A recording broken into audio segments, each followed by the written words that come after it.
China has launched large-scale military drills in the waters around Taiwan to deter the self-governing island from seeking independence. "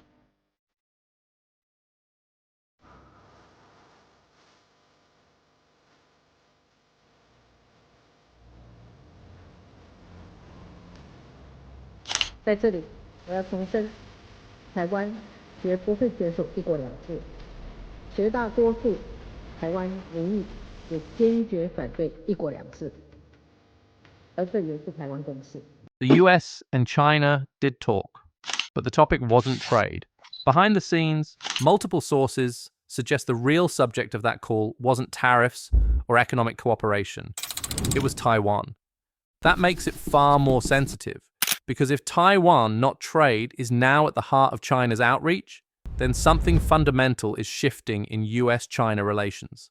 In this video, we'll break down what really happened during that quiet phone exchange, why Taiwan is now central to Beijing's political survival, and how this moment could reshape the balance of power in the Indo-Pacific without a single shot being fired. Let's begin with the facts. On April 25th, Trump told Time magazine that Xi Jinping had called him directly.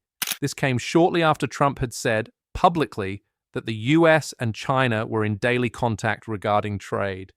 Beijing immediately denied both claims. Through its embassy in Washington, China issued an unusually sharp statement.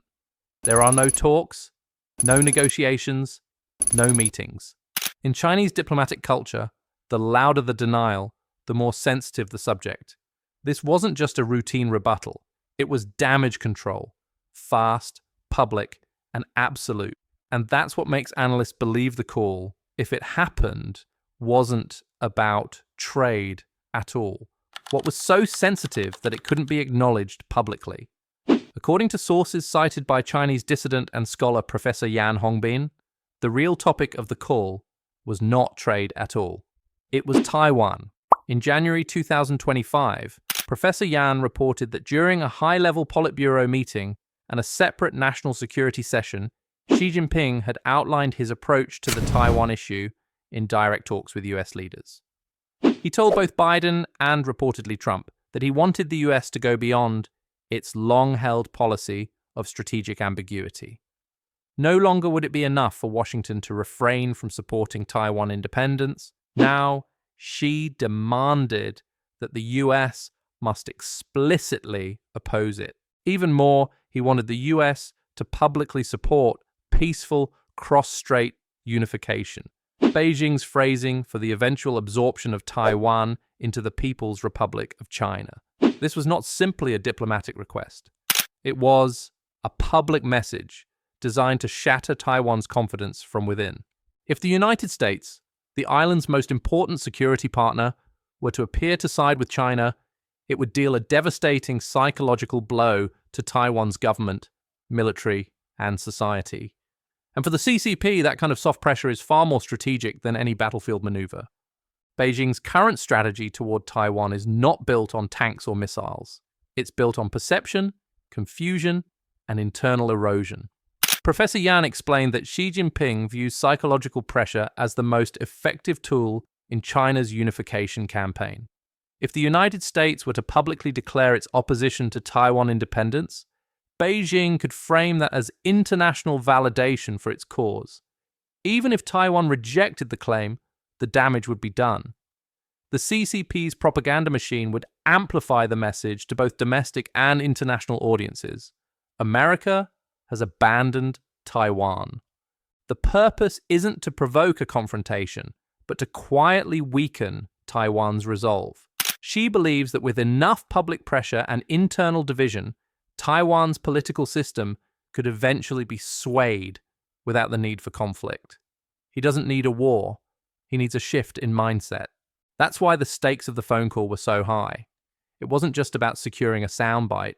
It was about forcing a crack in America's long-standing commitment to Taiwan's autonomy. And in Xi's calculation, the person most likely to make that deal wasn't Biden. It was Trump. According to sources close to the matter, Xi Jinping didn't just make a demand. He made an offer. Through backchannels coordinated by China's foreign ministry, the CCP reportedly conveyed a proposal to Trump's team. If Trump publicly stated that he opposes Taiwan independence and supports peaceful unification, China would be willing to make significant concessions on trade. These could include tariff reductions, improved market access, or limited cooperation on issues the Trump administration prioritized. The offer was calculated.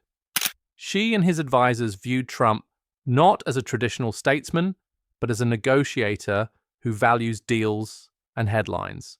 In their view, Trump might be persuaded to trade a political stance for a tangible economic win, especially if it gave him leverage on the campaign trail.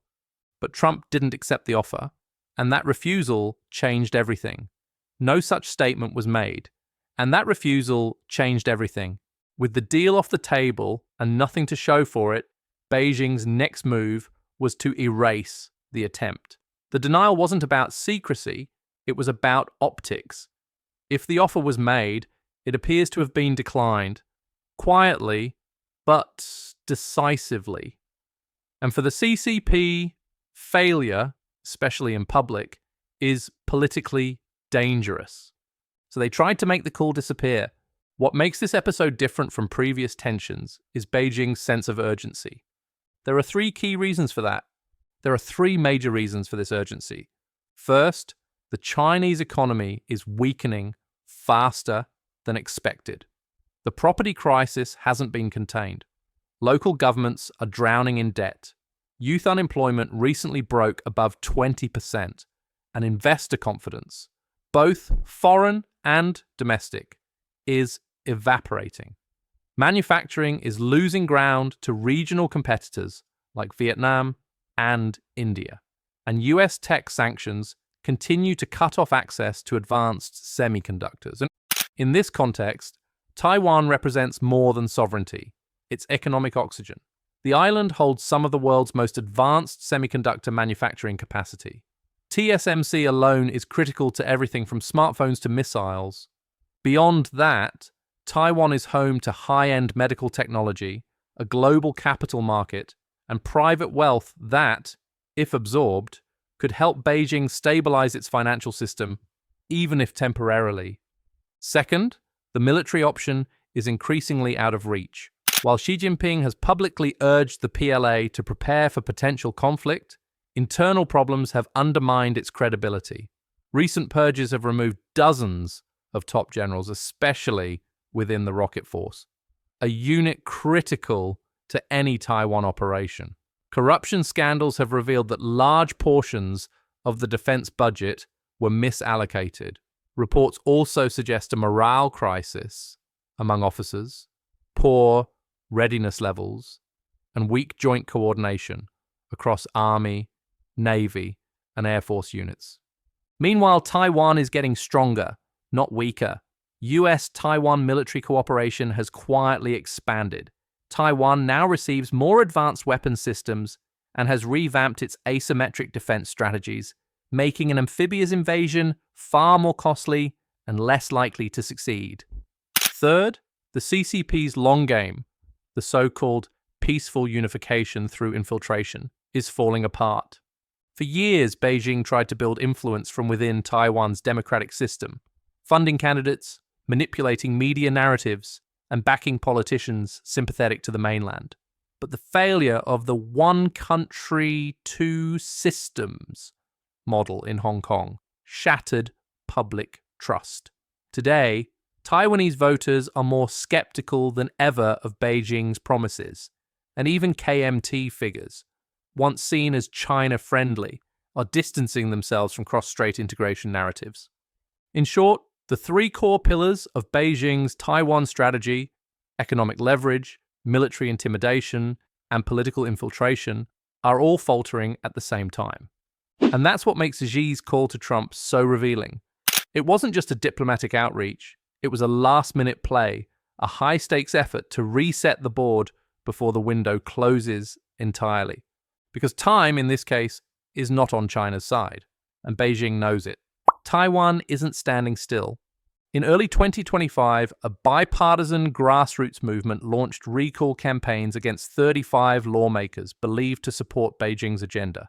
up to 12 of those could actually lose their seats. Veteran KMT members, traditionally more China-friendly, have joined forces with DPP voters to purge pro-CCP influence from Taiwan's legislature. If the DPP flips just 6 seats, it will regain legislative control, a nightmare scenario for Beijing. And for the first time ever, the campaign is explicitly framed around a national message: defend Taiwan, oppose the CCP. This wasn't possible a few years ago. Now, it's gaining mainstream support. Beijing's final tool has always been narrative control, framing the unification question as inevitable, peaceful, and widely supported. But that story is no longer working. Since the collapse of one country, two systems in Hong Kong, Taiwan has grown more skeptical and more defiant. Public trust in Beijing is shrinking. The CCP's quiet influence channels are being dismantled. And without military dominance or political penetration, China's ambitions for unification are increasingly reliant on moments like this call, where one statement, one shift, could tilt the entire balance. And this time, that shift didn't happen. Whether or not the call happened is no longer the point. The denial itself tells us what Beijing feared, that its real strategy would be exposed. Not about trade, not about mutual cooperation, but about Taiwan. Xi tried to reset the board quietly, to offer trade incentives in exchange for a US betrayal of Taiwan's political identity. Trump didn't take the offer, and that failure, not the phone call, is what China truly wants to erase. The window for unification is narrowing. Taiwan is pushing back, and the CCP is being forced to act faster, with fewer tools. In geopolitics, silence often speaks louder than words, and in this case, the denial said everything.